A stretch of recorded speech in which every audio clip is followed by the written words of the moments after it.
And we are live. It is July 14th, 2024. Welcome to the Mormon News Roundup. We're trying something a little different tonight. We are going to have a fabulous live stream here. And we're going to watch the Mormon News Roundup. I have a fabulous guest. I have a lot of great things that you're going to see, but we're going to be able to have an after party. And if you click on the link that's in the description here on StreamYard, you'll be able to join your host, talk about the news articles or anything else that we might have missed. We'll also cover a couple of extra articles that didn't make it into the show at the end of the broadcast. So we've got a lot going on here. I understand the Backyard Professor had a power outage. That's unfortunate. And I hope all of you out there, at least in North America and in the United States, are staying cool. Once again, thanks so much for tuning in. Join the link in the StreamYard and you can join this show. And if you have a live chat at any time, send a donation. We'll make sure that you come on right away. Thanks so much for joining us. Let's kick this thing off.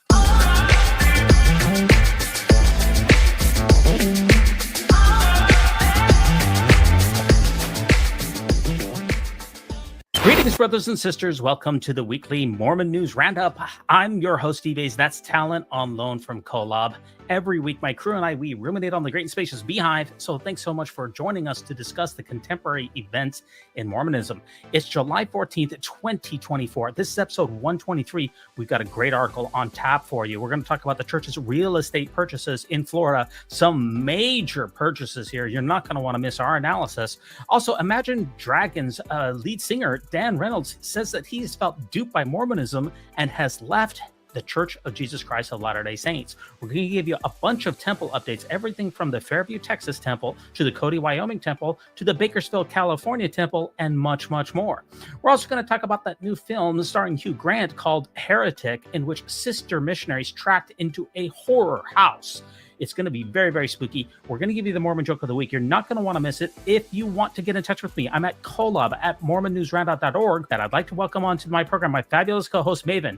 Maven, how's it going? So I'm doing great. I'm glad to have me back for a second time. So I guess that means I didn't flub it up too much the first time. So that would literally be impossible. Well, appreciate you coming on. Well, you got a fabulous program on tap. Let's jump straight into the news articles here.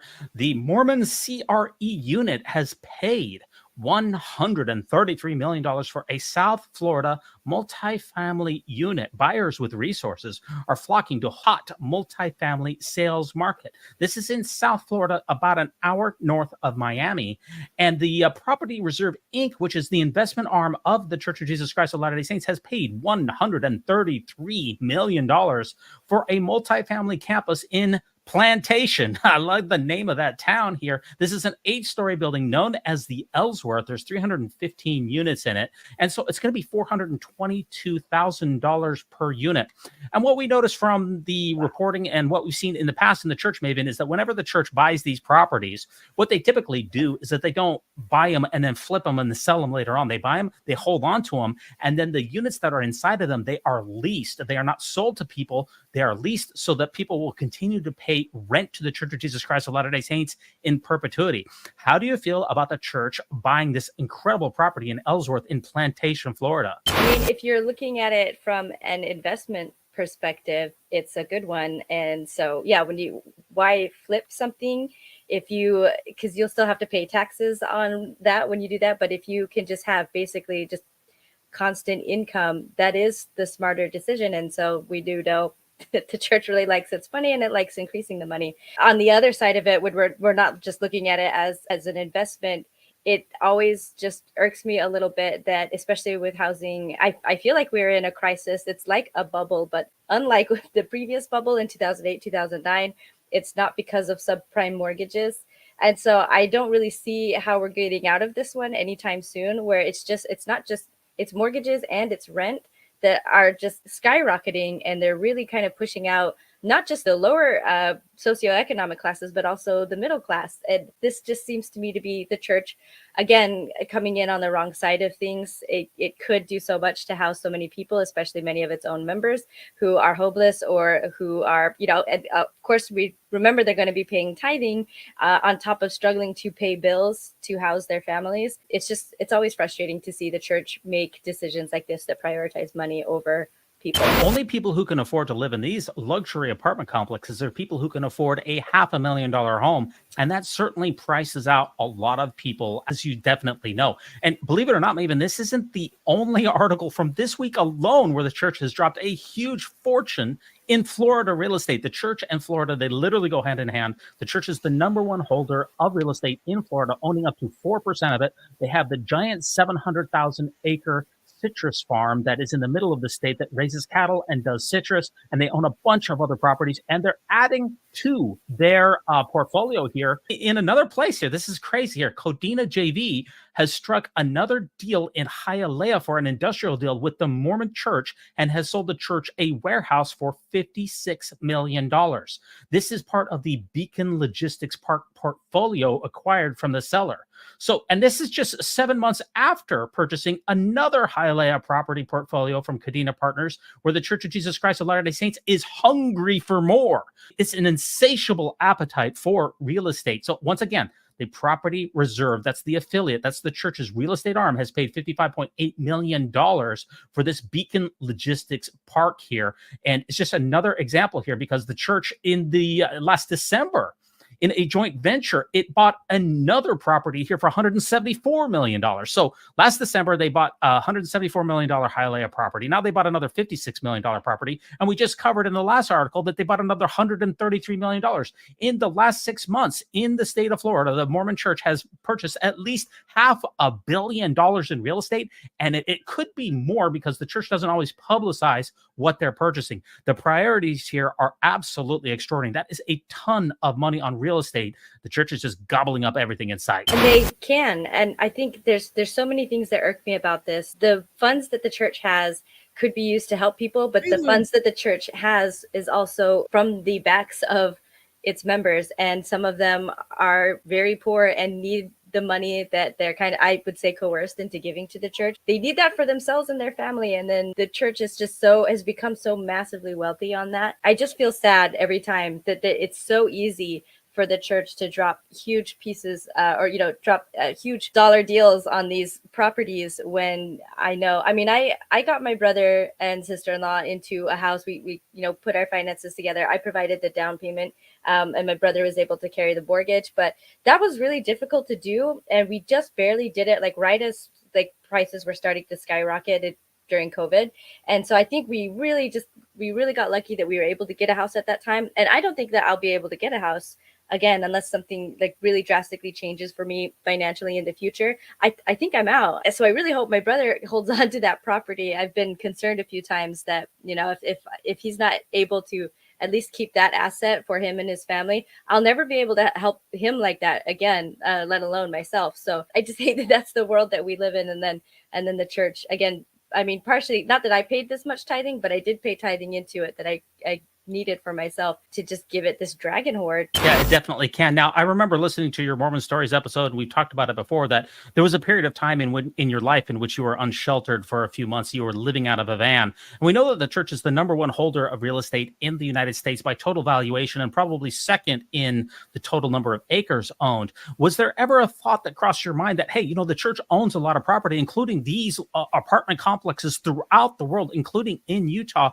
Was there ever a thought that says, maybe I need to go to my bishop and they can hook me up with a place to live on a temporary basis? Did that thought cross your mind? No, I knew that would not happen. Yeah, there's absolutely, I've never heard a story of somebody who's been sheltered or been taken care of from this massive real estate portfolio. The only thing that it is used for is not to alleviate human suffering or even members who are in need, but to generate more income. And that's what we've seen here from this Beacon Park here. Here's what the church bought for $56 million, this Beacon Logistics Park.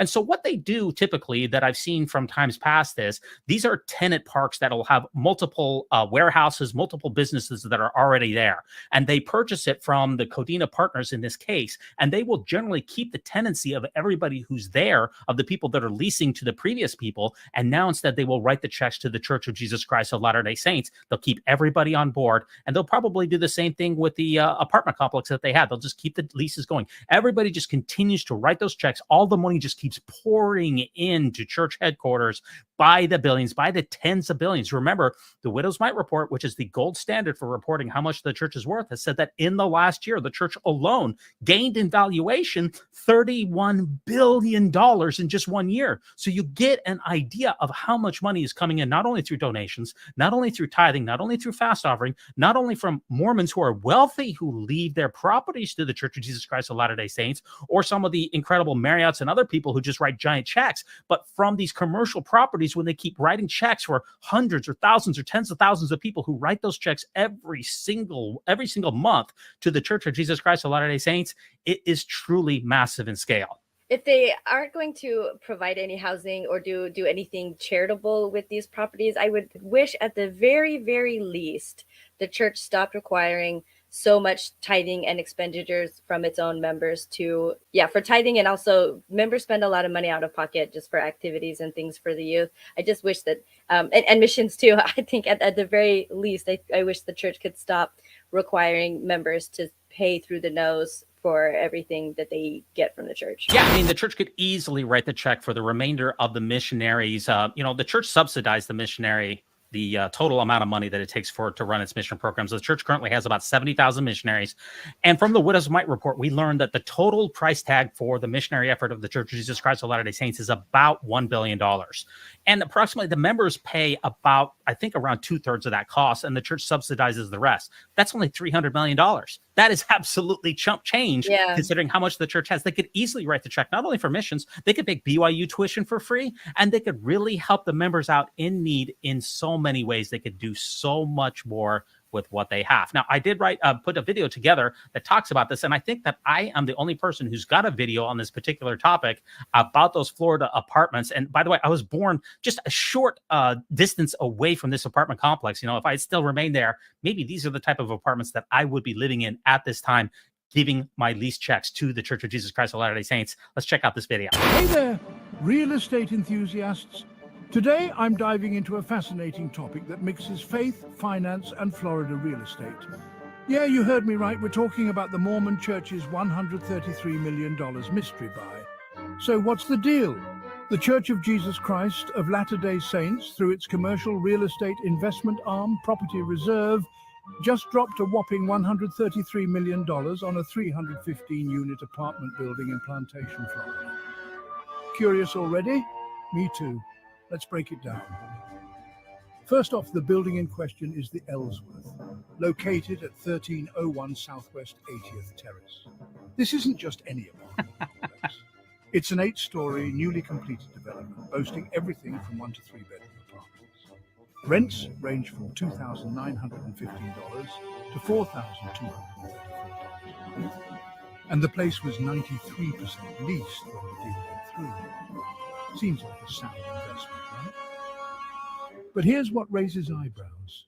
Why would a church, of all entities, make such a hefty investment in commercial real estate? To give you some context, Property Reserve isn't new to big deals. They've been snapping up properties left and right, including a massive logistics park in Hialeah for $174.3 million last December. Now this brings us to another layer of intrigue. The church has faced some heat over its financial transparency, or lack thereof. Last year, they settled claims with the SEC over their investment portfolio being obscured through limited liability claims. They paid $5 million to settle without admitting any wrongdoing. So, what's the underlying strategy here? Multifamily properties in South Florida are a hot commodity. Despite economic bumps, sales are soaring. Just this summer, Brookfield bought a 444-unit complex for $107.5 million, and Mesirow picked up another for $89.4 million. The market is buzzing, and the church seems to be riding that wave. But should a religious institution be venturing so heavily into commercial real estate? Some critics argue that these investments divert attention from more spiritual pursuits. On the flip side, these investments could be seen as a way to secure financial stability for the church's numerous charitable activities. It's a balancing act, folks. One thing is clear, though, the Mormon Church isn't just sitting on its reserves. They're actively growing their portfolio, making waves in the commercial real estate market. So what do you think? Is this a savvy move to ensure long-term financial health? Or should a church stick to more traditional roles? Drop your thoughts in the comments. And hey, if you enjoyed this deep dive, don't forget to like and subscribe for more intriguing real estate stories. Until next time, keep exploring.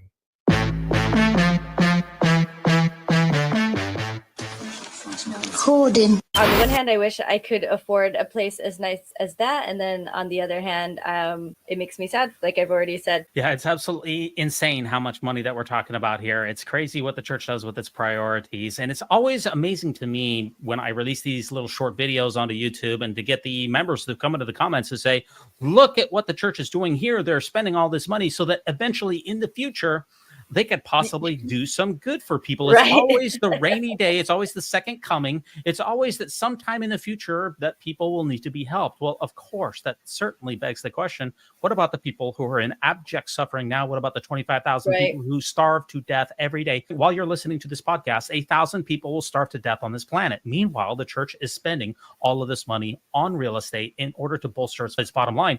And of course, it begs the question, how much is enough? When is enough enough? You know, we have the hashtag that is trending here of make it a trillion for the Mormon Church. But guess what? When we reach the trillion, guess what the next hashtag is going to be? Make it 10 trillion, make it 100 trillion. It's really a desire by church members to really control this planet and to inculcate and to bring about the end times and a theocracy, which is run by a Mormon dictator from Salt Lake City. They want to control what you do, who you marry, what things are considered legal as far as reproductive rights and everything else. The church engages in all these politics. They want to say where you can live and how much you're going to pay for.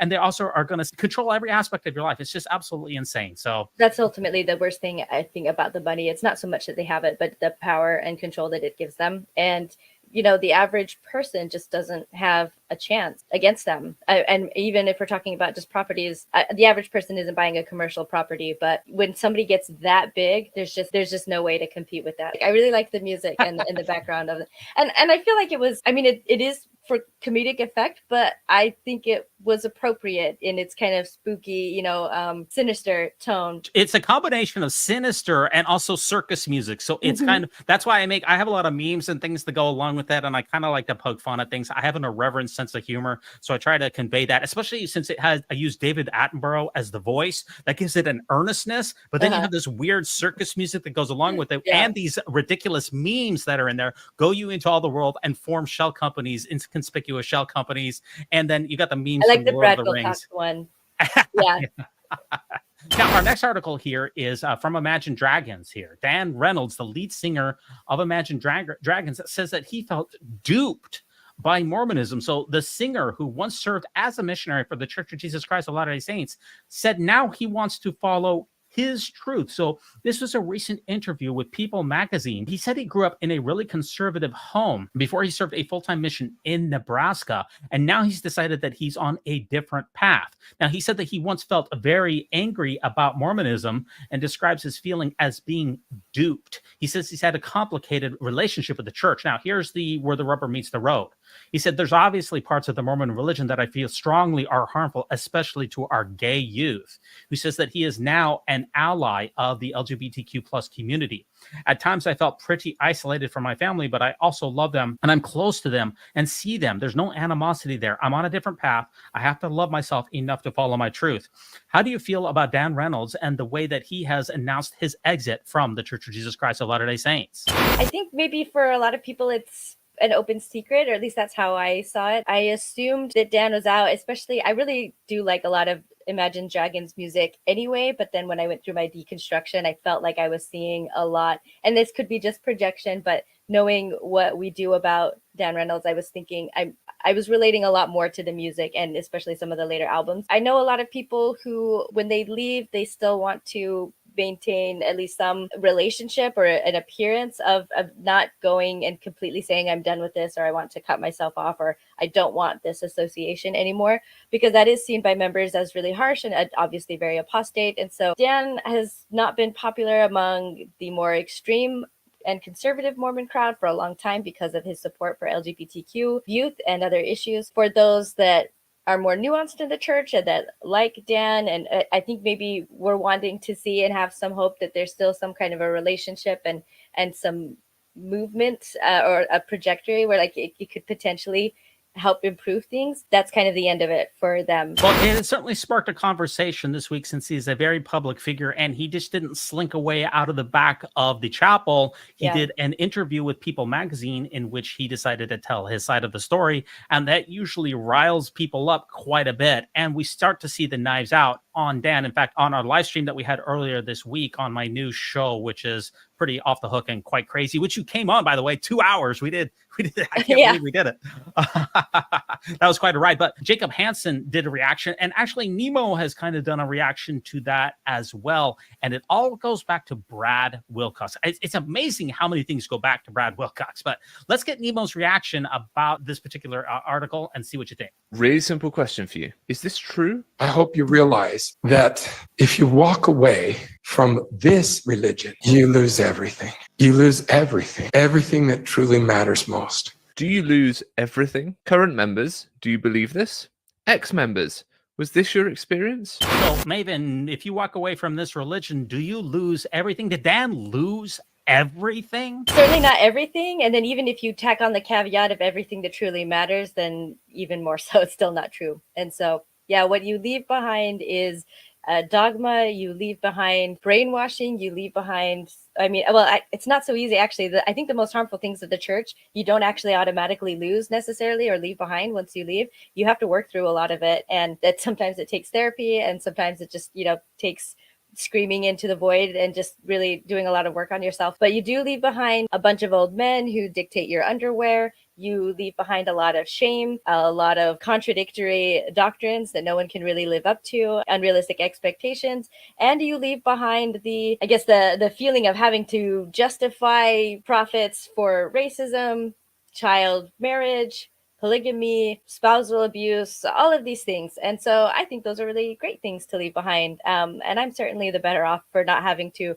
try to wrestle why men who do these horrible things are still more connected to God than I ever could be, being born with the wrong genitals, first of all. Yeah, you definitely do lose some things, and you mentioned that. As like Radio Free Mormon says, the best thing about Mormonism is it tells you all the things that you need to do. He solves all of life's potential problems for you. And that's the worst thing, is that Mormonism tells you what to do and solves all of life's problems. So it's kind of a double-edged sword.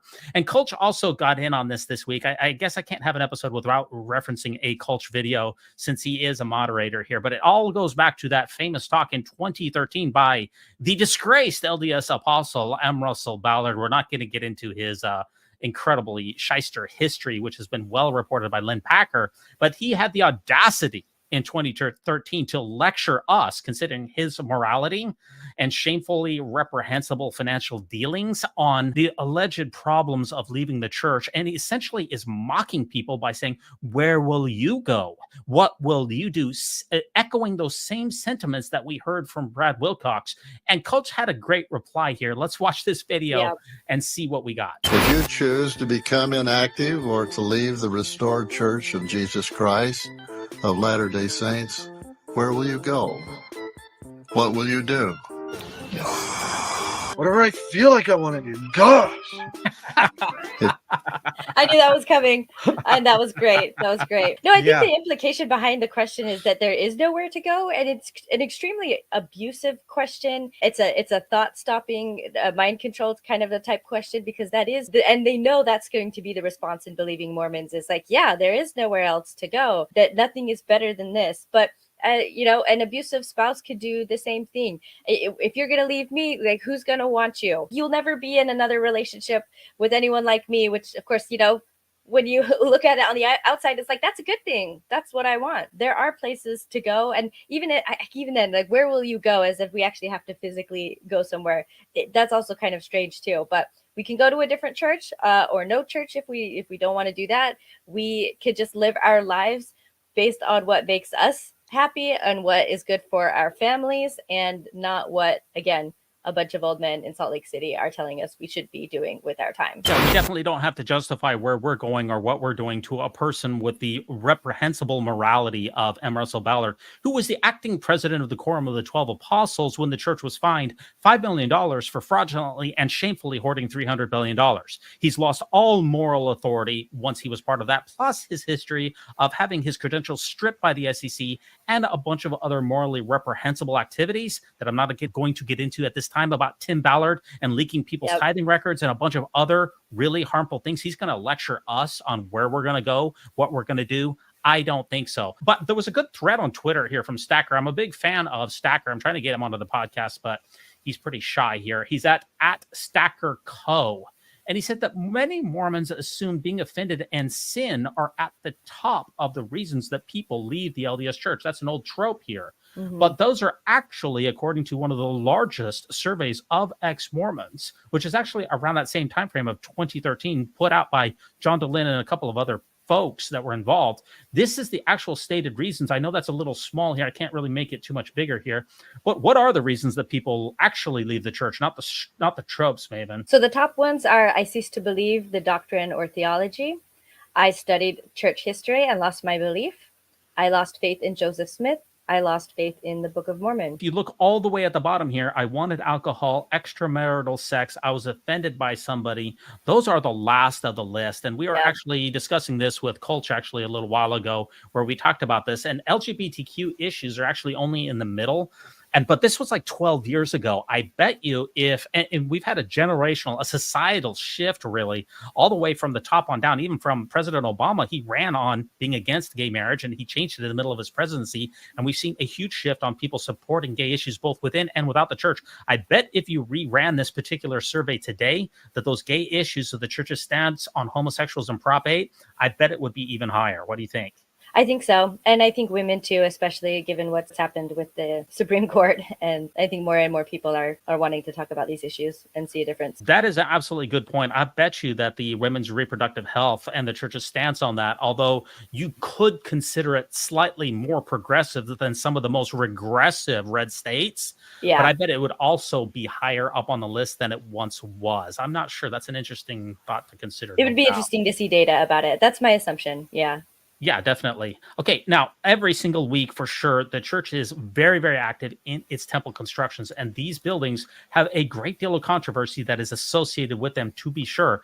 And we're tracking 5 temples in particular that have had the most amount of controversy in the recent history, and that's the Bakersfield, California temple, the McKinney temple in Texas, the Heber Valley temple in Utah, the Cody, Wyoming temple, and then the 5th temple is the Lone Mountain temple in Nevada. So we're going to give you a couple updates because there's a lot of machinations, and they're not being well received, and there's a lot of stuff going on with them. Let me play this first one from Bakersfield, California here, where just recently the Mormon Church is going to host an open house for neighborhood residents over the planned temple. Let's see what's going on out there in Bakersfield. Back. An open house is scheduled tonight at the Church of Jesus Christ of Latter-day Saints for neighborhoods near a proposed Bakersfield temple on Stockdale Highway near Jewett Avenue. A church surrounded in criticism because of a 12-story tower that's part of that proposal. The tower is taller than the city code allows for, and neighbors say they just want the temple to follow the rules. 17's Connor Dorr has more. The proposed church is under fire because of plans to build a 124-foot tower much above the city's height limit. There's an open house to smooth over the issues with the neighbors. Alan Christensen is a spokesperson for the LDS community. But we're really trying to focus on the ones that are really just adjacent to the area, and because they're the ones most impacted and concerned. So we want to deal with those concerns and have a dialogue. The community concern is the tower being over the city code's 60-foot limit. The building will also be entirely lit up at night.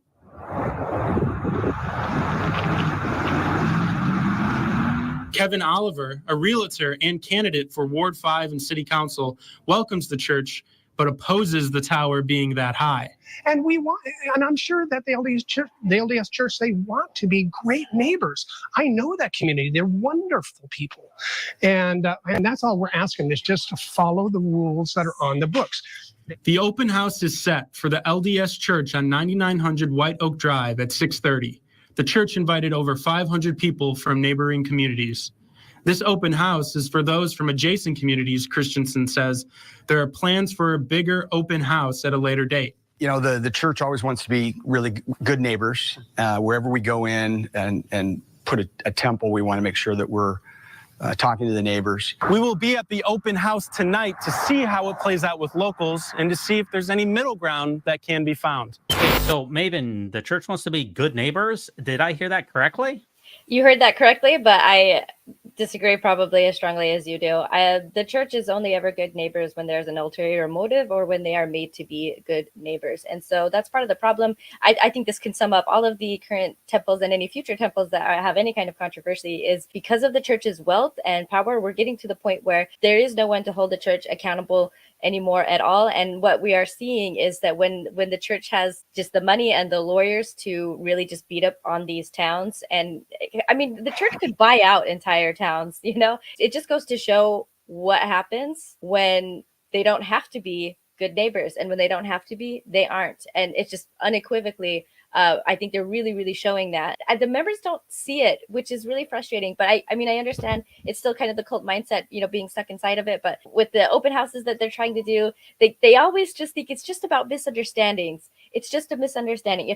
If we show them pictures of Jesus, if we invite them in our chapel, they're going to feel the spirit. They're going to think we're good people. They have legitimate concerns and they have opinions that also matter, but they don't matter to the saints at all. And you can see that by this open house. It's like, come to us so we can tell you why you should change. At no point are they asking, help us to understand why you're so opposed to this, because they don't care and they don't want to know. And even if they know, they think that their community is wrong and they should be able to do what they want anyway. So that will go for all the temples. Yeah, these open houses, they may seem like they're in a good faith effort, but what we've seen from them before is that the church comes out with their spokesperson, instead of engaging in compromise and actual community dialogue where they're like, okay, we want to put a temple here. What are your concerns? Okay, let's work this out between us. All it is once again, divine command theory. Our prophet has prayed that this temple is to go here and is to look like this, and this is how we're going to do it. And if you don't like it, we're going to sue you into oblivion.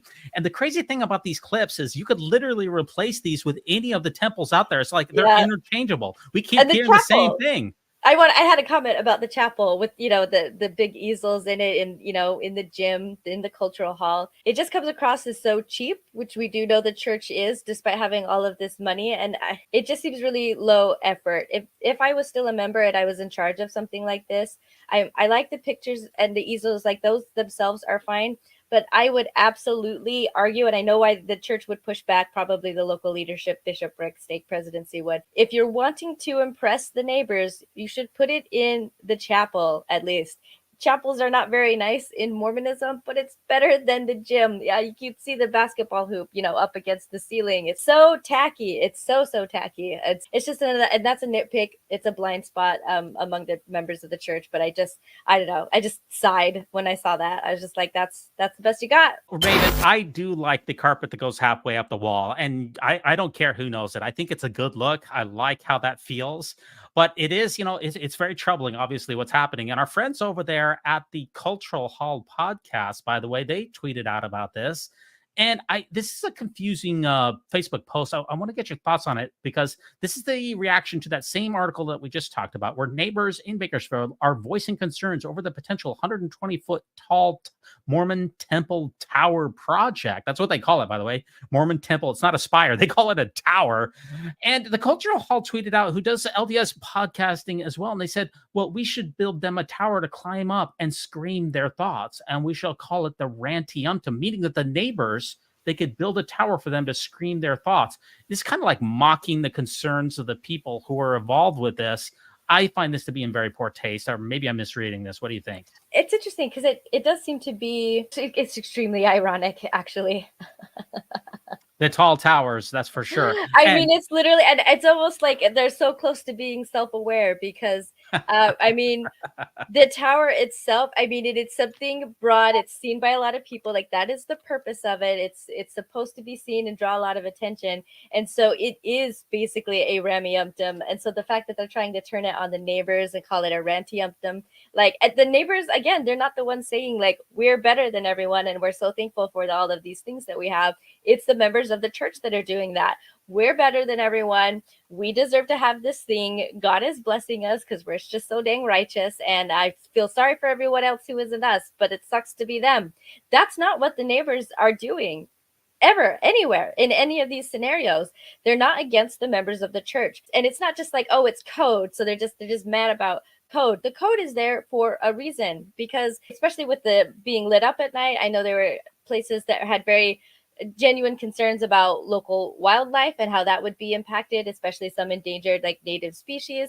Light is also a nuisance at night. In Heber, they have a dark skies ordinance, and that's a really beautiful thing, and the church would just completely obliterate that and just be like a torch. And then there's also traffic concerns that we saw brought up at the Fairview, Texas one. There's actual legitimate concerns that members of the community have that I think are accurate. So it's not just like, oh, we think this might happen and this might be a problem. It is going to be a problem. They see that, and they just are, I think, baffled at how unwilling the church is to understand them or to back down on something. It's so pig-headed. The most amazing thing about all of this really is that this is all divine command theory, because President Nelson prayed about these spots. Therefore, if he prayed and there's supposed to be a 124-foot spire, then there should be a 124-foot spire. And there's just no compromising that's really associated with any of these things. It leaves an extremely bad taste in the mouth of the people in the community. And of course, we are talking about billions upon billions of dollars that are being spent on these incredible edifices. Meanwhile, so many people are in abject human suffering. Some of these temples, we know that they cost up to $100 million. It's a truly tremendous effort. Now, also, we got another update here from our friends over at the Mormonish podcast for the McKinney Temple, the McKinney, Texas Temple. Let's see what's going on over there. Hi, everybody. It's Rebecca and Landon from Mormonish. We have an announcement from Fairview about the proposed LDS McKinney Temple. Today, church officials met with town officials, the mayor pro tem, the city attorney, and the town manager to talk about the temple. And the church put out a statement saying they had made some significant concessions. What were those concessions, Landon? Wow, these are exciting concessions they've made. They've agreed to lower the steeple from 173 feet. They've agreed to lower it 15 feet. And they said they would change the name. We don't know what they're going to change the name to, but that's what they proposed. Of course, they were told they had to be down around 40 feet with the temple height, with a steeple around 56, 60 feet, somewhere in that area. Nowhere close. They just seem to be wasting everyone's time. A whole month has gone by, and this is what they came back with. Yeah, and there's some misinformation in a statement from the church. I know the town is working on a statement. The thing that really irks me, and this isn't my joke, actually, so I credit to whoever came up with it first. It's almost 15 feet. Almost 15. And it's just funny when you kind of juxtapose that with also another almost 15 kind of an incident, and that would be with Joseph Smith and Helen Mar Kimball, his youngest wife that he married within the last year of his life. The church really has a problem, I think, with saying the number 14. They didn't want to call her 14 years old, but several months shy of her 15th birthday. And again, with this temple, it's they're rounding up to 15 again when it's still under that. Maven, significant concessions is a drop in the height of 15 feet and a renaming of the temple. That's the type of compromise that we're talking about here? It's the type of compromise that you do only so that you can pretend you've tried to compromise. It's a fuck you to the town. And I think that's probably one of the considerations for the new name of the temple is just fuck you, Fairview. Yeah, McKinney, Texas. So that's what it is. And it's actually just under 15 feet. So 15 is a roundup, if I'm understanding it correctly. It's just kind of funny that they don't want to say 14. They want to round it up to 15, even if it's not quite there. That's crazy. You know, there's been very few changes that have been approved. Most of these quote unquote listening tours, most of these times where these spokesmen come out, absolutely nothing changes. And I think people can see right through the church's supposed efforts here, and that it's not a good faith negotiation when you don't offer anything of substance onto the table, and that leaves a bad taste in people's mouth. And another update here for temples, by the way, is the Cody, Wyoming temple is still in a great deal of consternation here. This is a picture of the temple site itself with the prefabricated temple items out there. Remember, the church got original approval from the mayor, but then there was a bunch of lawsuits and the courts sent it back down. But here's the temple materials. These are the so-called IKEA temples here, Maven, where the materials are already there on the site, ready to be assembled. But the problem here is that the Cody LDS temple opponents are suing and claiming the city is stonewalling, turning over the records. A group that has already sued to stop the planning of the gigantic 101-foot tall LDS temple in Cody now claims that the city is stonewalling on delivering public records. So this is to protect our Cody neighborhoods.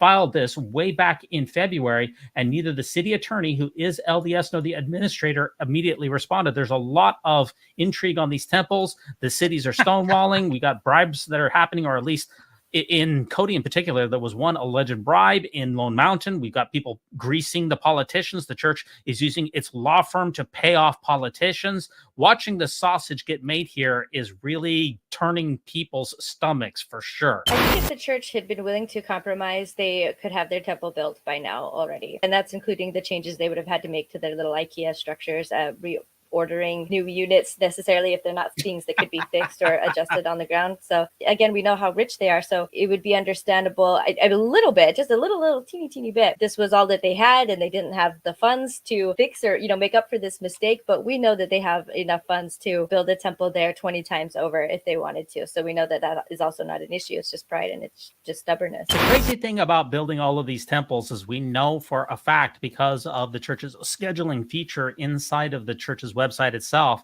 that these endowment ceremonies, the sealing ceremonies, and a number of the other ceremonies inside are mostly going unused. The best available data shows that only 20% of the sessions in current temples are actually being used. So there's just a lot of empty seats. And that makes it even more puzzling for why it is that we're spending the hundreds of millions of dollars on these temples. And it reminds me that out in Utah, the Deseret Peak Temple is just about to get dedicated, or it already just barely was dedicated. This is out in Tooele, by the way, which is only a few miles away from the Salt Lake Temple and a number of other temples. And this is the type of mentality that you get. It says, shelve the excuses. LDS church members are needed as Deseret Peak Temple prepares to open. I think it's just about to open. And it goes through and says, hey guys, we know that these temples are barely going to be used, and we need all hands on deck here. During the past few months, I know that if you volunteer in the temple, that your life is going to be very much improved. And it's only a 4-hour weekly commitment to the temple, which is very much necessary. We don't miss the money. We don't miss the time. This is your opportunity that is fast approaching to assist in this wonderful blessing. Do you and the Lord a favor. Just do it now. So people are begging other people, because with so many temples that are either under construction, announced, or future temples, we have 200 temples that are currently open. I believe the exact number is 195. And you've got to have a lot of Latter-day Saints inside to staff them. And especially in Utah, now that there's been 30 total temples announced, 30. There's just not enough Latter-day Saints with the disaffiliation to even man these things. So what we see in this week is a huge disconnect between forcing these temples down people's throats through litigation, pretending to compromise when it's not really a compromise. And then when the temples open up, we can't even staff them to begin with. It's just so head scratching. I'd say they're not quite to the point of begging yet. To me, this was just all just shaming and control. It'll be interesting to see like genuine, pure begging. I look forward to when they get to that point. Now, one of my favorite people out there in the entire LDS, ex-LDS sphere is Ryan Josiah. He just has the absolute best takes, and he talks about temples here. And I think it's really prescient. I would want to play 3 minutes of him. If you're not subscribed to him, he's really one of my favorites. So let's hear what he has to say about the temples and the value that people place on them. And that's going to be it for us on temples. Is the problem. I'm glad you brought it up so we can talk about it. I'm going to be a little bit more frank than I usually am. I wish it didn't cut off the bottom that said, while we value temples more than anything. Yeah, that's the problem. You value these great and spacious buildings filled with gold and with silver and with fine twined linens more than you value people. There are people today who need help right now. People who are hungry, who are homeless, who are broke with medical debt, who have any number of problems right now that they need right now. What good do temples do for them? Absolutely nothing. What good do the temples do for the world? Oh, the church will tell you that they look pretty. Oh, they better look pretty for all the money that they spent on them. But yeah, they'll talk up how beautiful that they look, how they make a neighborhood look better. You can even go sit on their luscious green lawns. They will talk up their well-kept grounds. Yeah, that's doing a whole lot of good for the world, isn't it? And then the other thing that they'll talk up all the time is how they raise property values for the properties surrounding them. Oh, good. I was just barely able to buy a home for myself. I was lucky because pretty much anyone who doesn't own a home now will never be able to buy a home for themselves in the future because they're just too expensive. So we were lucky enough to get a home with a couple extra bedrooms so that our kids can just live with us forever in the future with their partners and their families. We'll just have our own little Encanto here because we know that they don't stand a chance at ever being able to buy a home for themselves because of greedy corporations like the church who are hell-bent on raising their own property values, who are hell-bent on making more money for themselves. Thank you. My children will pay the price for that. Meanwhile, the church is sitting on a Mount Everest of money. It's hard to even comprehend how much money the church has. And from my understanding, they're not allowed to use this money other than for church and charity. So what are they using it for? Nothing. It's a rainy day fund, a rainy millennium fund, really, other than building temples. Yeah, thanks. That's much appreciated. You talk about the mission of the church. The trifold mission of the church: proclaim the gospel, perfect the saints, redeem the dead. I hear nothing about serving people, helping people who need help today. You know, what Jesus was all about?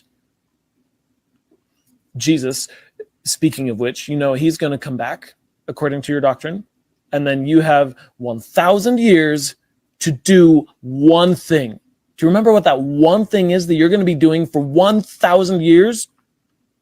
Temple work. Sounds boring as hell to me, but that's what your doctrine says. You have 1,000 years to get it done. It will get done. It doesn't need to be done today. What needs help with today is people. So when the church starts to use their temples for good, to actually do something of value for people today, then I might start to care about them. But until then, yeah, you're right. I give zero value to temples. Changed my mind. I definitely don't think that I can change Ryan's mind about that for sure. So what we saw, and I didn't cherry pick the articles this week, Maven, we saw a lot of real estate deals, both last week and this week, up to hundreds of millions of dollars. We've seen these temples that get pushed through. Those are hundreds of millions of dollars. Is it objectively fair to say that for this week that the church is valuing buildings over people in the vast majority of the way that it interacts with the world? Not just this week, but I would say for a very long time, that would be an accurate statement. Yeah, and he also talked about the property values. Is that helpful for these communities to say, hey, don't worry, when we put in a temple, your property values are going up? Is that a win? Is that a plus? Is that a selling point? If you already have property there, then sure, I guess. And if you're wanting to get rid of it, then wait till the temple is finished. But I think besides the fact that there's not just no benefit to the community for temples, and in fact, I think we're seeing a negative benefit, there's also no benefit for the members. And they try to pretend that there is, that it makes you feel peaceful, it helps your family. Like if you've got family issues in your marriage, go to the temple, you'll receive guidance from the Spirit. Or if you've got a wayward child, go to the temple, you'll get some guidance on that. But it just further divides people from their community, like he was pointing out, from people that they could actually help. It also divides them from time with their spouses and families. So if that's the issue there, going to the temple just further exacerbates that problem. And it doesn't help. And again, it is just to repetitively do things for the dead, which I believe this was in the Widow's Mite report, and if not, it's elsewhere. And this is also, I think, a kind of a known secret among members of the church high enough up to have worked in temple presidencies and know about that, or even just work in the temple, honestly, because I think it's getting to the point where it's really blatant. But ordinances are being done on repeat. There are very few new names found in genealogical records for work to be done for. There's a constant rotation of these names where ordinances are being performed for them over and over and over again. So they're not even doing that successfully. They're not even redeeming any new dead. It's just redeeming the same dead over and over and over. It's a catastrophic waste. Now, I want to say one thing that maybe Ryan was not quite aware of, and that's back in President Monson's era, he added a fourth mission to the church, and now it's the caring for those in need. I'm not sure if Ryan knew about that or not, but there is fourfold mission. But what we've seen is the amount of money, and you mentioned the Widow's Mite report. According to the best available data, for every $122 that the church puts as an investment fund, the church allegedly does $1 of humanitarian giving. So again, we see the priorities of the church is in buildings and in things, and not in human suffering, and not in lifting up the hands that hang down, strengthening the feeble knees, visiting the sick and the afflicted, or taking care of the widow. What we see the church taking care of is its bottom line, its total valuation, and that continues to grow at an exponential rate. There's no question about that. Now, our last article here for the week here is, I thought it'd be very interesting for you because it's the new movie that's come out. I don't know if you're following this here, Maven, but it's Sister Missionaries tracked into a horror house in upcoming film that's called Heretic. And I know that you served a mission, how many years ago was that? Oh, goodness. More than 10 years now. I think we're coming up at, I'll say that. I'm not trying to trigger you, although. Yeah. So, yeah, this is about 15. I think we're about 15 years. Yeah. It's Heretic here. It's set for theatrical release here just in a couple of weeks. How do you feel about a premise about sister missionaries in particular tracking into a home in which someone, an evildoer, may do them harm? How do you feel about the entire premise of the movie? I like that they're bringing sister missionaries in because, of course, almost unequivocally in the past, anything about missionaries would be about males. And male missionaries are in just as much danger, if not in some ways more, because, I don't know, maybe for different reasons. I think that people are less likely to maybe pull a gun on sister missionaries or bring out a baseball bat or something like that. But I guess it's maybe different types of danger, maybe more physical for males and then, maybe more assault for females. So there were so many people that didn't even know that women could serve missions when I served a mission. Like that was something that was shared a lot, was shock and surprise that there were sister missionaries out doing this. And so that's one thing. But then there's so many times missions are dangerous, and the church really, through its doctrine and teachings and families and the missionaries themselves, have a really, I think, a false sense of bravado and protection. And that's really, I think, purposely engendered, which makes missionaries more vulnerable to potential attacks or kidnappings or things like this movie is going to premise. So yeah, I know I feel very lucky that I never ended up in a situation where myself or a companion was harmed by another human being. But there were definitely moments where we were afraid. There's one guy, and I just remember it was in a cheap apartment complex, because obviously the cheaper ones were where more humble people were, and they were more likely to hear the gospel. That's kind of how we viewed things. And there was a guy that it was so creepy, and he kept talking about Adam and Eve and populating the world. It was awful. And we were leaving. I just remember because it was just a really kind of a dingy, not well lit, narrow hallway. And I was walking backwards so that I could keep an eye on this guy. And he was just walking forward, like towards us, as we're walking backwards, literally like down the hall, just to keep an eye on this guy. And we went straight to our car. And again, I was facing him just because I didn't know what he was going to do. I thought it was creepy, and the vibes were just really, really awful. And so we got out of there. And of course, we're just like, that guy was creepy, and God protected us, But there was sister missionaries in Kosovo. I was there just for a summer. One of them had transferred out, and so it was the new companion that had come in with the sister that was already there. Were brutally attacked. They were. One had like multiple lacerations, I think with cut glass, like mostly about her head. And they were beaten, they were cut up, they were bleeding, and they were thrown down concrete stairs just to kind of, and left in this concrete stairwell before they were found, and help was given to them. So it's just, I don't know if I'll be able to watch this, to be honest, because I think it'll just hit a little too close to home. And I typically don't like these kinds of suspenseful movies as well. But I want to be able to watch it and talk about it, but I might just have to hear it from others. And also, especially since the sisters are members, if I am understanding correctly, the actresses who are playing do have that. So I think they're going to nail it, because the only thing that can kind of maybe remove me from it is if it's poorly done, which often happens with actors and actresses who aren't members of the church. They can get really close, but a lot of times they just kind of miss the mark a little bit. And so I think with the right phrases, I think with these sisters knowing the culture, I think that I'll be triggered in probably 1,000 different ways before the movie's even like 10 minutes in.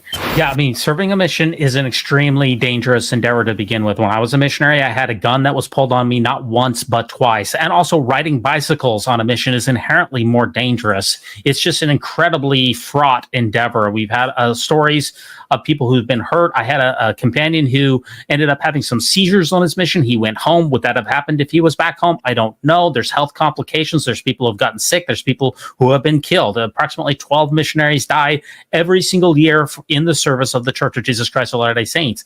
And sister missionaries in particular can be very vulnerable in some of these situations where you're knocking on random people's door. You have no idea what that person's going through. You don't know who's on the other side. Are they on the sex offenders registry? Are they a former felon who's killed people? We don't know. Are they intent upon harm? Did they get up on the wrong side of the bed? All of these things are a huge consideration. It's a very fraught endeavor to begin with. Are you okay for watching this trailer, though? That's what I want to know. Can we play this trailer? I've seen the trailer, so we can play it. Yeah. Hi, good afternoon, ma'am. Are you interested in learning about our Savior, Jesus Christ? Hi, good afternoon. Hi, are you? My name is Sister Barnes, and oh my gosh.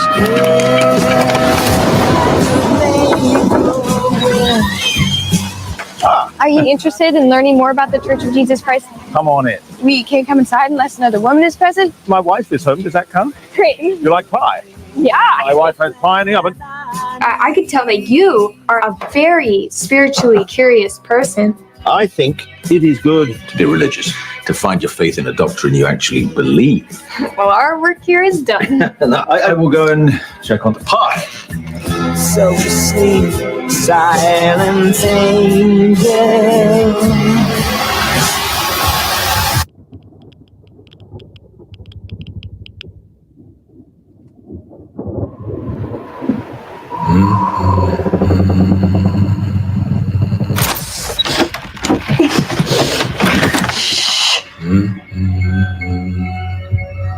Can you fit through this? You're crazy.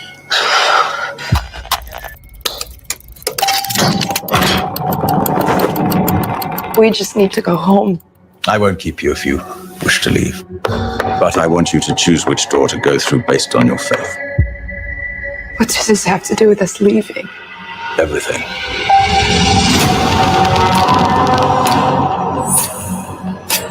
I think that we're being studied. It will make your hearts beat faster. It may even make you want to die. Do not be afraid.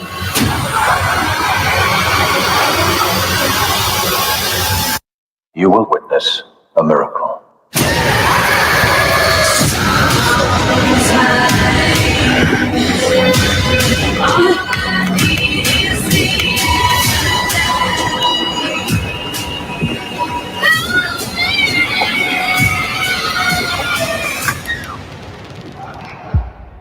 Honestly, that looks terrifying. I am absolutely terrified about that. Now, regarding the member, whether the people who are involved are members, obviously Hugh Grant is not a member, but I believe that both of the missionaries are either both members, or I believe one of them is currently a member, the other one's an ex-Mormon. So you have to have that kind of authenticity. That's what we got with God's Army, for instance. That's why that was such an authentic film. If you have a lot of non-Mormons playing Mormons, it can be very hard to pull off, but this looks absolutely gripping. I definitely am going to plan on watching it if I can stomach it. You know, the thing that I was reminded of actually watching it was real case or history, and that's of H.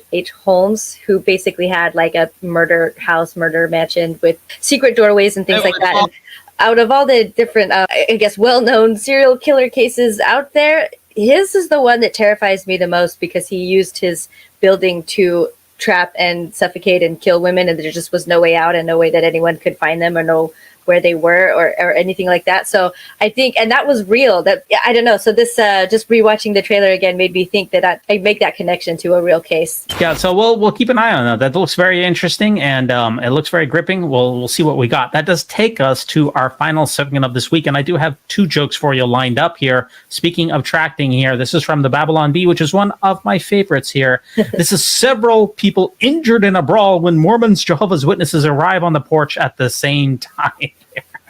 According to sources, several were injured in a recent brawl when a pair of Mormons found themselves confronting two rival Jehovah's Witnesses on the front porch of an unsuspecting citizen. This is obviously a satire article, but I get a kick out of the Babylon Bee. He said, "We may not believe in the Christian Trinity either, but at least we're kind of like monotheists," screamed Brother Franklin, a Jehovah's Witness. I find this kind of jokes are pretty funny, especially considering the heretic. And I do have one other joke for you, and that came across there. Pastor delivers memorable invocation at NASCAR. You know, Maven, if you're going to say a prayer, this is how you do it right here. This is probably the best prayer I have ever heard. I've heard a lot of prayers in my life. This could be the best. If you're going to say a prayer, this is your blueprint right here. Let me get your thoughts on this Mormon joke of the week. Heavenly Father, we thank you tonight for all your blessings. You said in all things give thanks. So we want to thank you tonight for these mighty machines that you brought before us.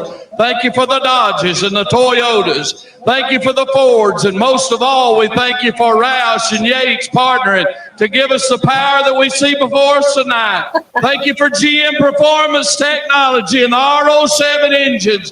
Thank you for Sunoco Racing Fuel and Goodyear tires that bring performance and power to the track. Lord, I want to thank you for my smoking hot wife tonight, Lisa, my two children, Eli and Emma, or as we like to call them, the little Eves. Lord, I pray you bless the drivers and use them tonight.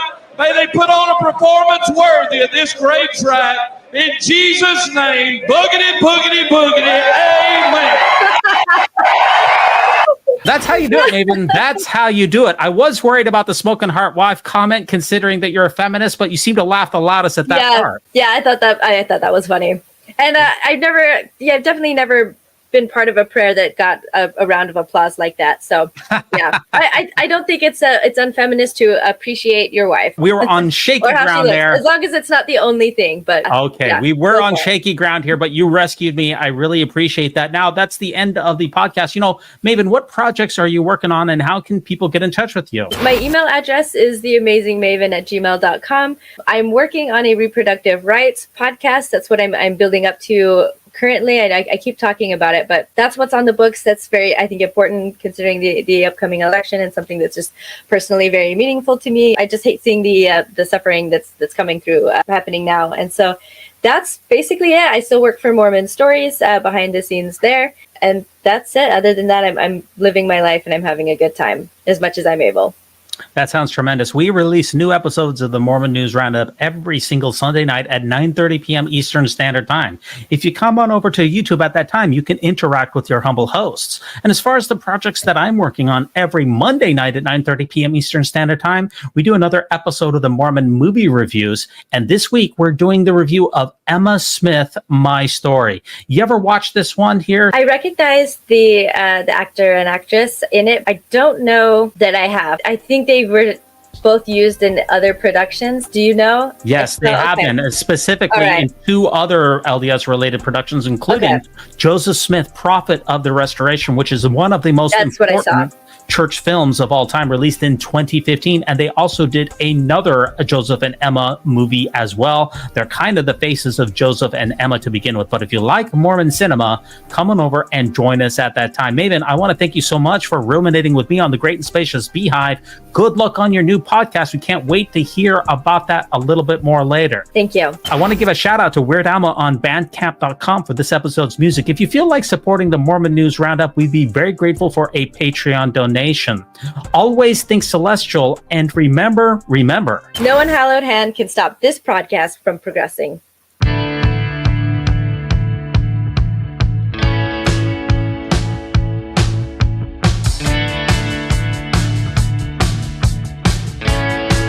That's the tagline.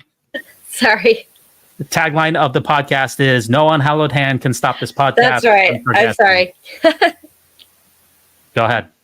Oh, so okay. I feel like I just flubbed that up so bad. No unhallowed hand can stop the podcast. I'm sorry. I'm sorry.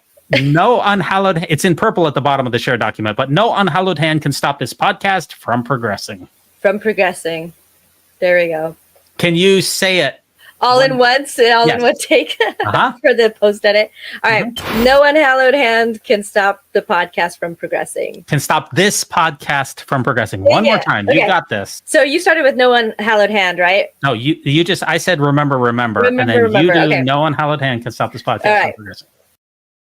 Okay, I'm still live. I think I'm still here. If anybody wants to come into the live, spend some time with me on the live chat, I'd really appreciate that. Talk about what we saw on the news articles. I expect that some people will be taking off. Those outtakes were off of the hook. The only one that we got into the show was the prodcast.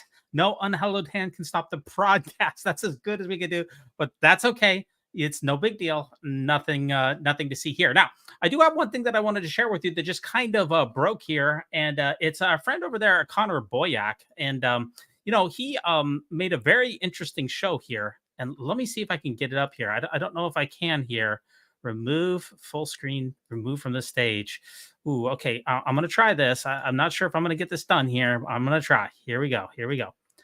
Let's just take a look at this for a minute. And it's really for me. I haven't looked at this in advance, but it is very interesting because President Zelensky, he came to Utah and he met with a number of Mormon leaders. And Connor gives us some very interesting information here about Aaron Sherinian. Yes, we finally have a sighting of Aaron Sherinian. We do know that he exists. There's more confirmation of his existence now than there are of the entire Golden Plates, 3 witnesses, and the 8 witnesses combined. Here you go. I'm coming at you from, where am I? Austin, Texas, speaking at a homeschool conference this weekend. Not in my usual location at home in the office, or as I like to call it, the room formerly known as the office.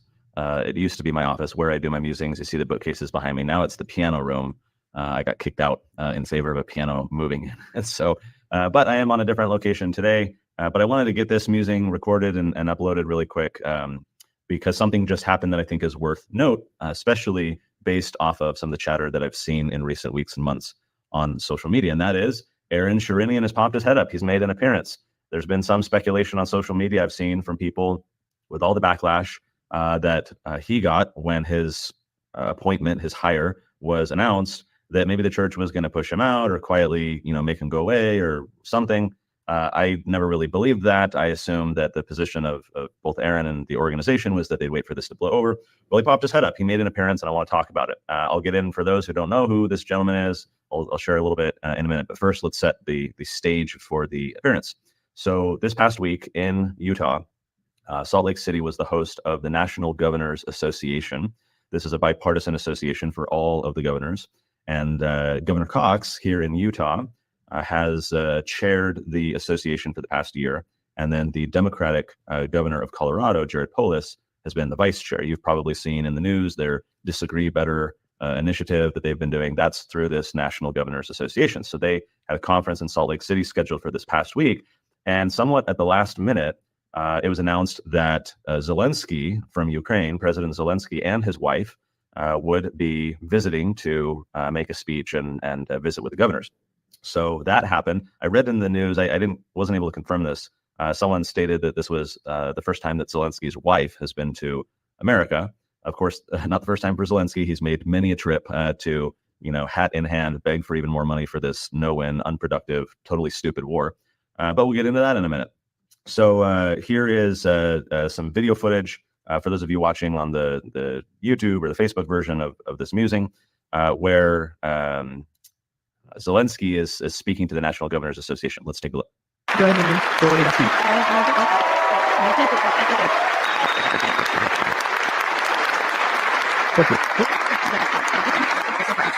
Thank you so much, Governor Cox, esteemed governors, and all present here. First of all, thank you very much for the invitation, and thank you who really cares about protecting life.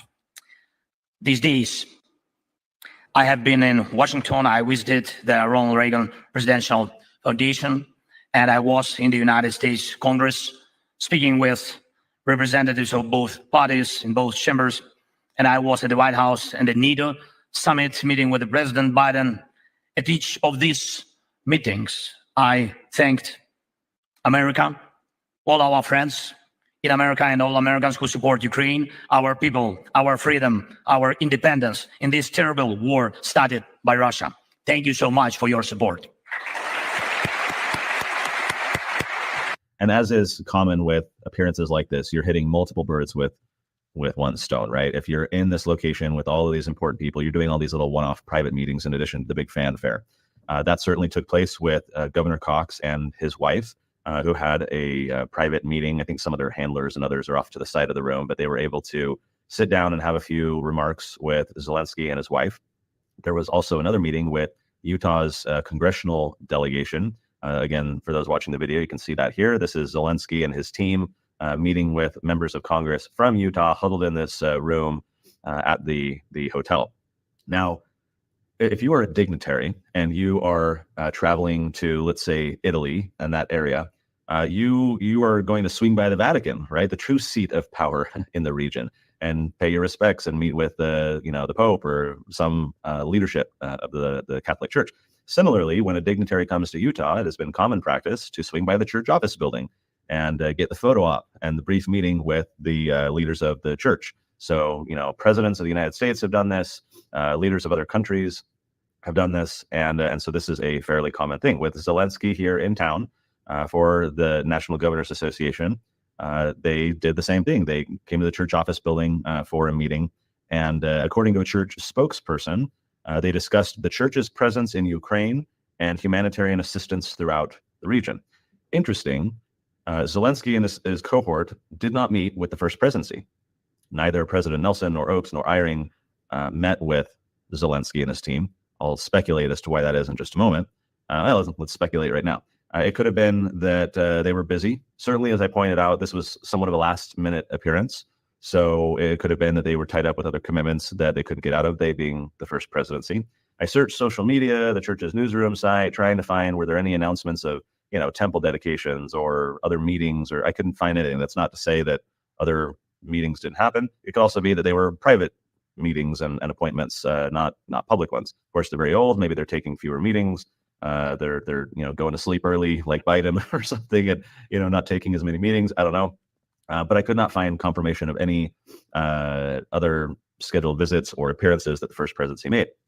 Perhaps then, again, speculation, this was kind of a signal that this was a meeting of lesser importance that did not merit the involvement of the First Presidency, creating a little distance perhaps between the church and the leader of a foreign nation mired in a military conflict. I'll get into that in just a second. So I think it's a signal of some kind that the First Presidency did not meet with Zelensky. I think that was purposeful. Remember that after the conflict started, we're going back over 2 years, February 2022, the church issued a statement. Here it is, just 3 short paragraphs. We are heartbroken and deeply concerned by the armed conflict now raging. The Church of Jesus Christ of Latter-day Saints has members in each of the affected areas and throughout the world. Our minds and hearts have been turned toward them and all our brothers and sisters. We continue to pray for peace. We know that enduring peace can be found through Jesus Christ. He can calm and comfort our souls, even in the midst of terrible conflicts. He taught us to love God and our neighbors. We pray that this armed conflict will end quickly, the controversies will end peacefully, and that peace will prevail among nations and within our own hearts. We plead with world leaders to seek for such resolutions and peace. Signed the First Presidency. Now, I'm going to jump in here. I haven't watched this before, and I do wonder if Connor is going to copyright strike this entire episode and demonetize it.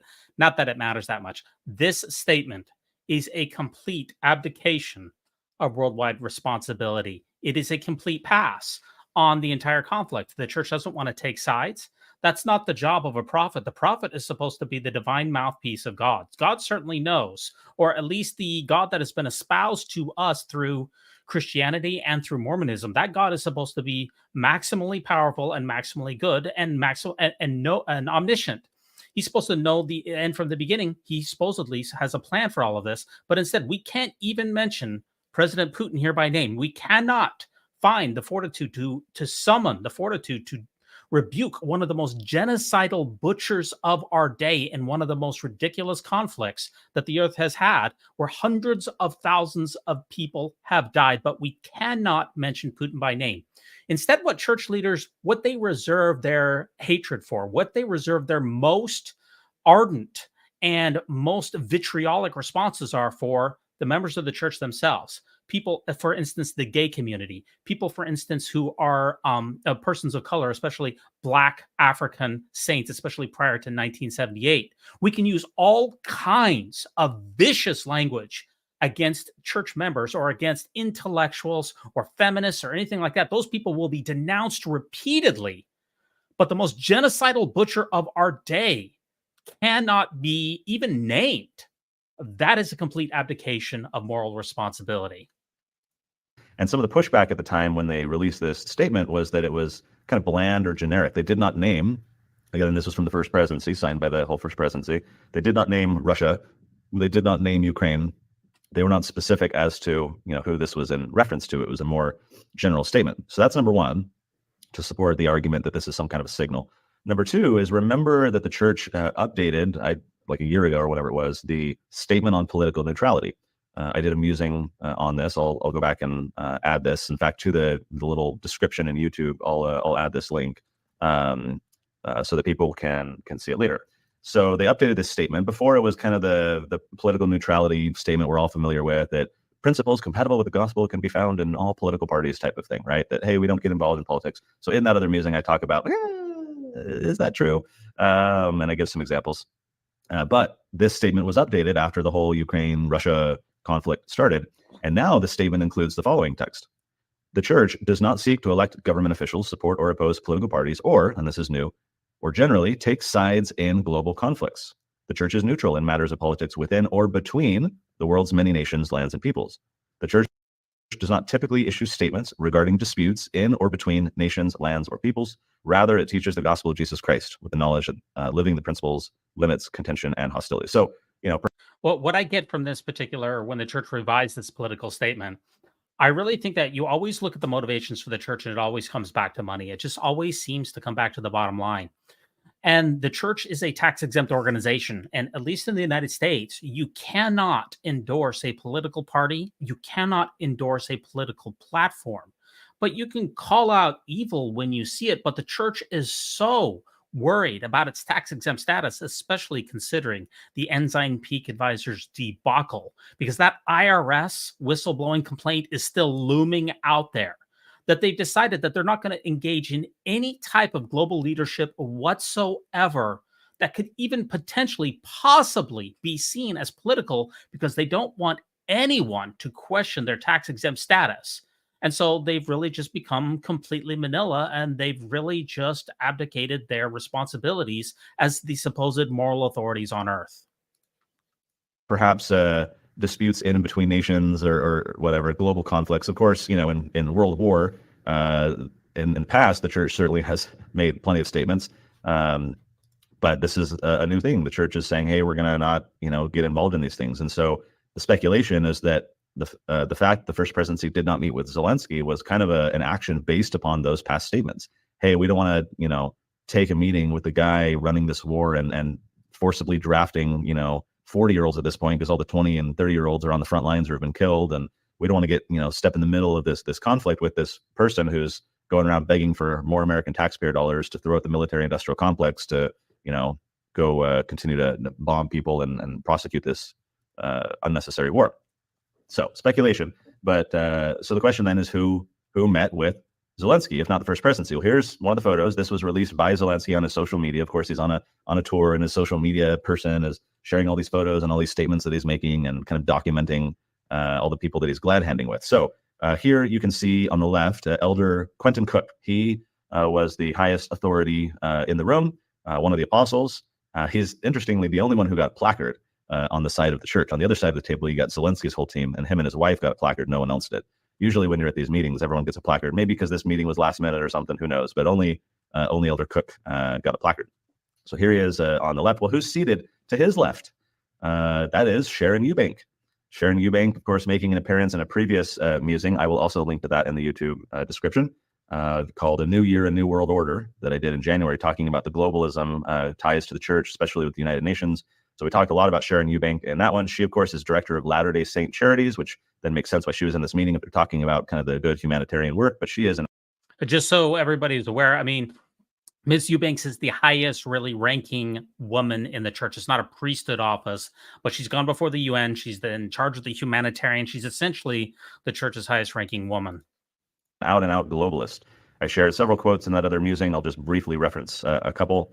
In 2018, at the Global Interfaith Forum, she said that the United Nations 2030 agenda of sustainable development goals, all this big government stuff. She said that agenda won't happen without religion.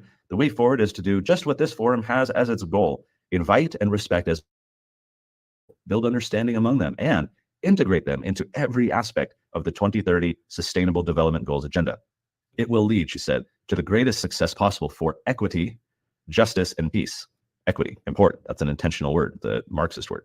The year following, at the second Global Summit on Religion, Peace, and Security, she said that the good that religion can do, especially when it comes to integrating or achieving sustainable development goals, is amplified when religious groups work in partnership with each other and with government. 2019 in Geneva, a side event when the United Nations was meeting there, she said that when it comes to multilateral humanitarian work, organizations have to work with the United Nations. They are simply the only organization that can effectively coordinate multilateral work. Final example, 2021 at BYU, they hosted this G20 Interfaith Forum on COVID vaccination challenges. And she said that she talked about the power of trusted faith leaders. She said, we know for a long time that it is through the trusted voice of faith leaders that people can change their resistance to these things. In other words, use the church to kind of weaponize faith in behalf of government agendas and push people to vaccination. Okay, we're going to get to the Aaron Sherinian sighting here shortly. But I just want to say really one other thing. Why in the world did Zelensky come to Utah? I mean, Utah is a very, very small state. I mean, it's not very powerful. I mean, Zelensky literally has a war going on in Ukraine. So why would he possibly want to come to Salt Lake City? And I really think it's because he knows, just like everyone else knows, how much money the Church of Jesus Christ of Latter-day Saints has. The Widow's Mite report said that at the end of last year that the church's valuation was $265 billion, and that it went up $31 billion last year, and it's probably gone up more than that this year. So we're halfway through the year, so around $300 billion. Zelensky needs money. He wants the, be able to help his people with food shortages, with, gas shortages, with all kinds of problems. So he's going to come and try to kiss the ring of anyone who could possibly write a check and help out Ukraine. Now, the church has done some very small things in Ukraine since the beginning of the war. They partnered with a couple of nonprofits. They ran a little bit of food through there, but they've done very, very little. And obviously, President Zelensky is hoping that they will do very much more. On Elder Cook's right at this meeting, this guy is Christopher Waddell. He's first counselor in the presiding bishopric. Again, just for your information, as you know, Bishop Waddell there, he is the one who was on 60 Minutes. He's in the presiding bishopric, first counselor there.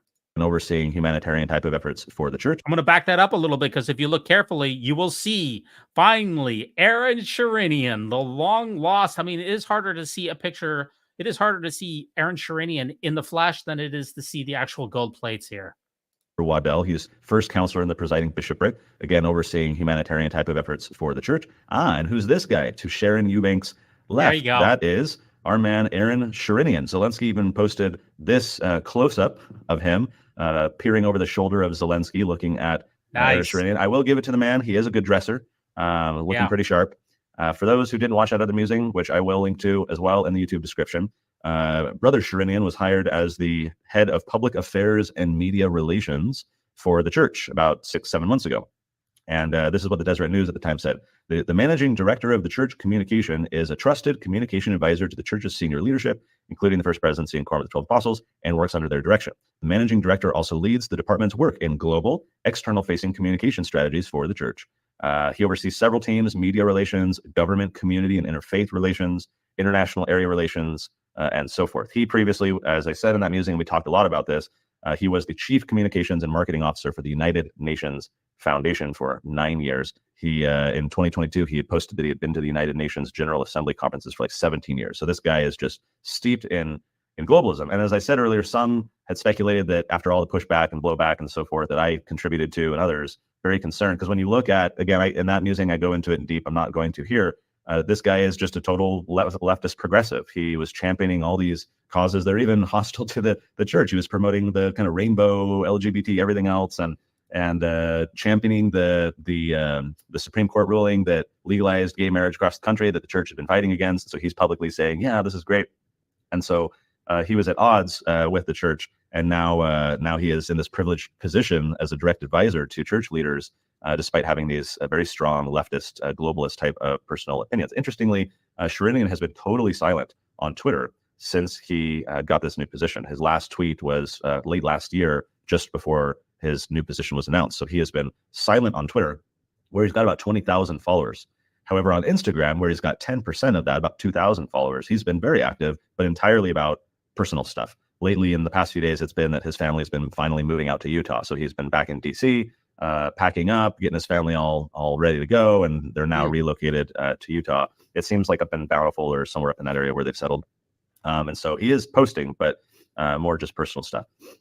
Why does any of this matter? Why is globalism a concern? Globalism erodes sovereignty. It erodes local decision making. It empowers bureaucracy and middle managers. Look, just this past few days at Elon Musk and the EU. You got the head of the tech regime, whatever, for the European Union saying that they're going to fine Twitter and sue them for not censoring misinformation, so-called. I really think that pretty much is it. That's all that the rest of what Connor has to say is not related to the Church of Jesus Christ of Latter-day Saints. So, yeah, I guess that's very interesting information to me, because people were wondering why Aaron Sherinian has been literally AWOL. In fact, those folks over at the Mormonish podcast have said, where in the heck is he? He's been hired for 6 months. He's literally not posted one thing. Is he working behind the scenes? Apparently, he's not even in the state. He's still in my neck of the woods. He's finally moving out to Utah. It's very controversial. I did a short video about Aaron Sherinian. It's one of my most viral videos ever, because a lot of TBMs, they absolutely detest Aaron Sherinian. He really gets the people's goats, like Jacob Hansen on the Ward Radio and Greg from Quick Media. They all blast him continuously. They don't like the fact that he is a quote-unquote ally. I just want to say one thing about Aaron Sherinian and the people out there that criticize him. First of all, Aaron Sherinian is not an ally to the LGBTQ community. He's not an ally. And do you know why I can say that for an absolute certainty? And that's because Aaron Sherinian pays tithing to the Church of Jesus Christ of Latter-day Saints. They would absolutely not hire him if he didn't do that. He's been a bishop before, and they would check and make sure that he was a full tithe payer before they hired him on in church public relations. If you work full-time for the Church of Jesus Christ of Latter-day Saints, you're taking a paycheck from the church. That means whether you want to call it or not, you are an implicit messenger. You're an unofficial messenger for the church, which means that you're an unofficial representative of the church's policies with regard to gay issues. Those two things cannot be separated. You cannot give money to an organization here that espouses anti-gay rhetoric here and policies and think that somehow those two things are divorced. They're not. When you give money to an organization that is engaging in the political sphere, and the church presumably it has a whole bunch of lobbyists that try to work out its anti-gay agenda, both in Congress and maybe abroad. Who knows how much money the church is spending on this? We know that the church is very active in politics, and especially at the local levels in several states in the United States. Before the Respect for Marriage Act was trotted out, the church in local jurisdictions was getting behind and filing amicus briefs for cake bakers in Colorado and other things. If you give money to an organization that is anti-LGBTQ and is going to try to strip people of their rights, you cannot call yourself an ally, period. End of story. Okay? You cannot separate those things. And I'm speaking here from someone who either worked full-time or part-time for the Church of Jesus Christ of Latter-day Saints for 24 years. I know what the hell I'm talking about. I know the pressures that come from working for the church. Okay? So the only way, in my mind, that you can possibly be an ally in the church, because that is what people like Greg from Quick Media, and that's what people like Jacob Hansen and other people criticize Aaron Sherinian for, is his quote-unquote wokeness and the fact that he is an ally to the LGBTQ community. Now, can a regular member of the church be an ally to the gay community? Yes, you can. You absolutely can. And it's with the following two caveats. You cannot raise your hand to sustain anyone who has done anti-LGBTQ rhetoric. Now, are there bishops out there that are pro-gay? It's possible. It's very unusual. It's very unlikely. I would estimate that maybe 10% of bishops could be sustained if you are an ally to the LGBTQ community. And you can't sustain a stake president who's anti-LGBTQ. And when you go to General Conference, you can't sustain anyone in General Conference who's had anti-gay rhetoric, which is virtually everyone. So every time those sustainings happen, you can't sustain anyone, and you would have to vote opposed to anyone who's anti-LGBTQ. Okay, so can you be? So that's number one. You can't sustain anyone who's anti-gay in the church, which is virtually all of the senior leadership and many of the people at the local level. And you have to vote opposed to those people who are anti-gay. And number two, you cannot make any donations to the Church of Jesus Christ of Latter-day Saints whatsoever. You cannot have a temple recommend. You cannot pay any tithing. You cannot have them as part of your will, and you can't give them anything whatsoever, because some of that money, I don't know what percentage of it is, it's certainly low, but some of that money will go to anti-gay efforts. So if you can follow those two things, then you can call yourself an ally. Okay, so what percentage of the people in the Church of Jesus Christ of Latter-day Saints are gay allies? It's very, very small. It's less than 1%. Okay, it's less than 1%. So I'm telling you this. Aaron Sherinian is not a gay ally. So I want to disabuse anybody of the notion that he is, because he's not. He took a full-time job for the church. If he was a gay ally, he never would have taken that public relations job. He would have released a statement and said, I denounce anti-gay legislation. I denounce the harmful rhetoric of the church that it has never apologized for, that it has never taken responsibility for. And I'm not going to work for an organization that engages in the political sphere and continuously, even at the local level, and as we've seen in Elder Oaks in General Conference himself, continues to pound the pulpit saying that homosexuality is a sin and that gay members will, that they have to live either lives of celibacy or mixed faith marriages, or they're second-class saints. You can't be a full-time paid member of the church, give tithing to the church, and try to drink the Kool-Aid and then spit it out and then hold it inside your mouth and spit it out in the toilet when nobody's watching. It doesn't work that way. I'm about to wrap up this live stream. I really appreciate you guys stopping by. I was actually going to take a look at some of the, I had this queued up. I'll probably lose my entire audience, but it's analyzing Trump's failed assassination. This is probably too controversial for this crowd out here. I do want to watch this. I don't know if the live stream is the best place to do it, but I really appreciate you guys stopping by. I really appreciate you guys coming on. I'm trying to do some of these live streams. Unfortunately, nobody came into the live chats with the link down below, but that's okay. I appreciate you guys anyway. Thanks so much for stopping by tomorrow. Mormon movie reviews. I really appreciate it. Enjoy your night. Stay safe. Stay cool out there, especially for those of you in the United States. Really appreciate it. So long.